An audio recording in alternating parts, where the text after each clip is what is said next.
Hi there, and welcome back to Music Therapy and Beyond. Now, before I introduce today's topic, I wanted to remind you all that we have a shop.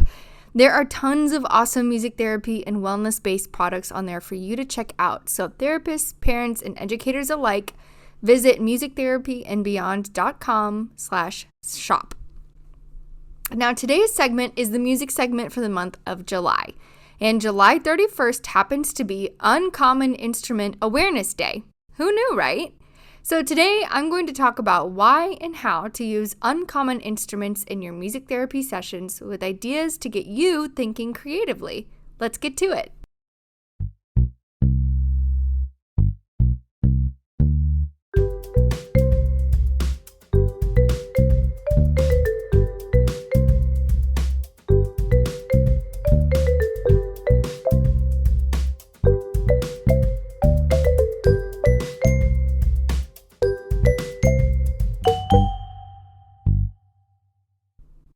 So as you all know by now, we serve a lot of school-aged kiddos here at Giving Song. And one question that I have gotten multiple times is, do you have any weird instruments? Usually this is coming from a place of curiosity and wanting to explore our closets, or boredom with the usual drums, rhythm sticks, and piano, just as an example. No hate to those instruments. Now, music therapists out there, do you ever get bored when you're session planning? If we're not careful and we start to get in ruts or stop thinking deeply about evidence-based choices in therapy sessions, we may find ourselves reaching for the same songs and the same instruments time and time again. And this isn't really helpful to our clients or our therapeutic minds. It can also lead to or be because of burnout. Now, repetition and familiarity in sessions has a time and a place. Well, really many times in many places. But it needs to be purposeful, not haphazard or out of trying to cut corners by digging into that good old bag of tricks. So, let's think outside the box here. Now, defining what an uncommon or unusual or weird instrument is depends entirely on any person's exposure to various instruments, their culture, their musical interest, etc. One of my most favorite uncommon instruments that I've ever seen was called a Hurdy that someone had bought from overseas. This actually reminds me, my best new discovery on Spotify is a daily 30-second podcast called Music Fun Facts, and they have a fun fact about the Gurdy. So I'll link you to that podcast and episode to kind of buff up your musical facts. That's just a bonus for today's episode. But thinking about this question, do you have any weird instruments? If you feel like you can answer yes, then let's consider an evidence-based and therapeutic approach to when bringing in novelty or uncommon instruments would be appropriate. I personally feel that there are lots of occasions for this, so I'm excited to share some of my ideas. Now, as with any intervention, we always start with why.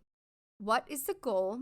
What is the purpose of any instrument in a session, and how will that help our participant reach their goal and help them be successful?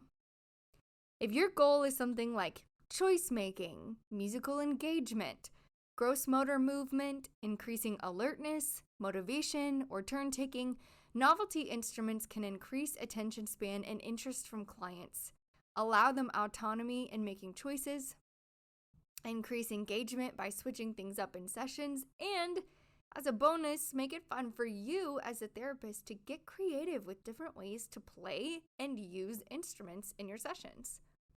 One example, the first example of how I've used uncommon instruments was with a client who was working on joint attention.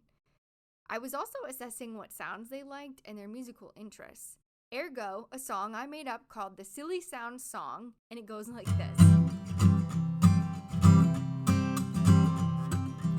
I hear a silly sound, I hear a silly sound.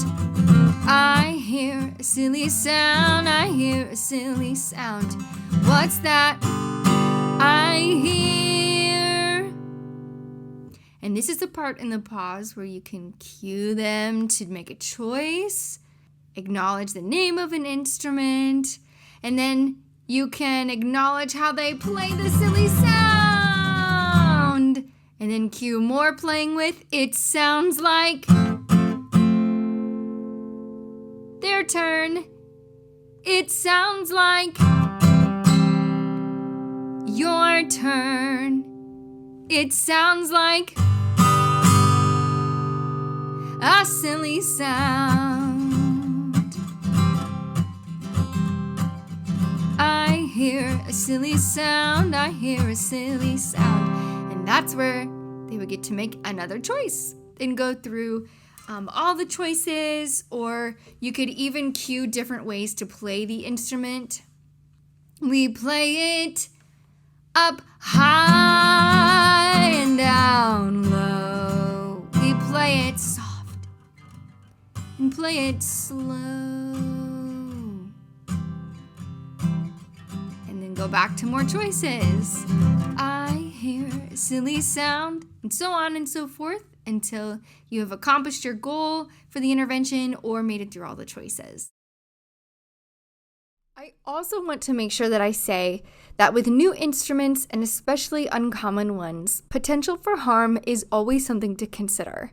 Always be assessing your participants' responses to sensory considerations and think about how you can adapt this new experience for them to be immediately successful. In most cases, a hurdy-gurdy is probably not appropriate, but in the cancer support group that I was helping facilitate, when that participant brought in theirs to share with everyone in the group, it was totally appropriate. Now, another way to use an uncommon instrument in a session is to target sustained attention. Let your participant choose a silly or uncommon instrument that they're interested in playing, and then choose a song that is relevant or preferred, assigning the instrument to a word or musical cue in that song. Every time they hear that word, that's when they play. This can also be done with social stories to make it more engaging, or even for direction following, if the words or the lyrics have cues like loud or soft, high or low, fast or slow. I love the creative challenge of writing a functional song that can include the instrument name and really hone in on those musical cues with dynamics, melody, musical directions, kind of like the ones I just mentioned. Now, this can also be done without lyrics and improvisational music. If you're a neurologic music therapist, you could utilize the MACT protocol this way.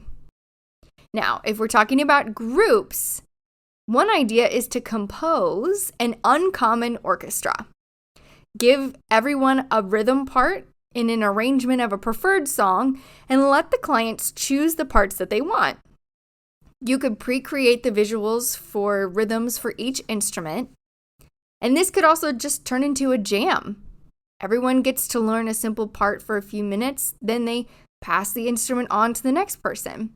This would be a huge collaborative, group cohesion, and impulse control intervention that you could specifically design for your participants. You could also introduce this as a fun musical exploration activity to get people interested in music and play musical chairs, so to speak. When the music stops, you stop. Set down the instrument and move to the next chair or pass it in a certain direction. This would also be addressing group cohesion, engagement, turn-taking, and impulse control. And as a bonus, you could be assessing musical instrument preferences of clients. Now, if you only have maybe a few uncommon instruments or feel that it may be intimidating for clients who don't want to play them, introduce them into the rotation as the intervention goes on once people are more comfortable and are starting to buy into the whole music therapy group thing. This is also totally customizable to the skills and needs level of your participants. Also age. This could be done and adapted for any age group and really any number of participants. The last idea that I have is find song names with uncommon instruments in them or songs that highlight the uncommon instrument and have clients listen and match the song to the instrument sound or picture or the actual instrument. This could be a choice-making activity with as little as 2 or however many options that you want, or an auditory attention intervention. This could also be done for adaptive instrument lessons and educating clients on the history of an instrument, for example. I have quickly shared 5 intervention ideas with hundreds of potential ways to mix it up to meet your client's therapeutic needs. Novel instruments are such a fun way to explore and stay interested and switch it up from the daily instruments that we often tote around. Maybe you want to explore adding one silly instrument to your inventory, or maybe you have an idea on how to bring in weird instruments when you're asked. We would love to hear about it, so DM us, comment on Facebook or Instagram, or send us an email to tell us how you're celebrating Uncommon Instrument Awareness Day. Until next time. For show notes and resources in today's episode and all episodes, head to our website, musictherapyandbeyond.com. Reach out to us at musictherapyandbeyond@gmail.com and follow us on social media to stay up to date on all the content and announcements. We'll see you next time.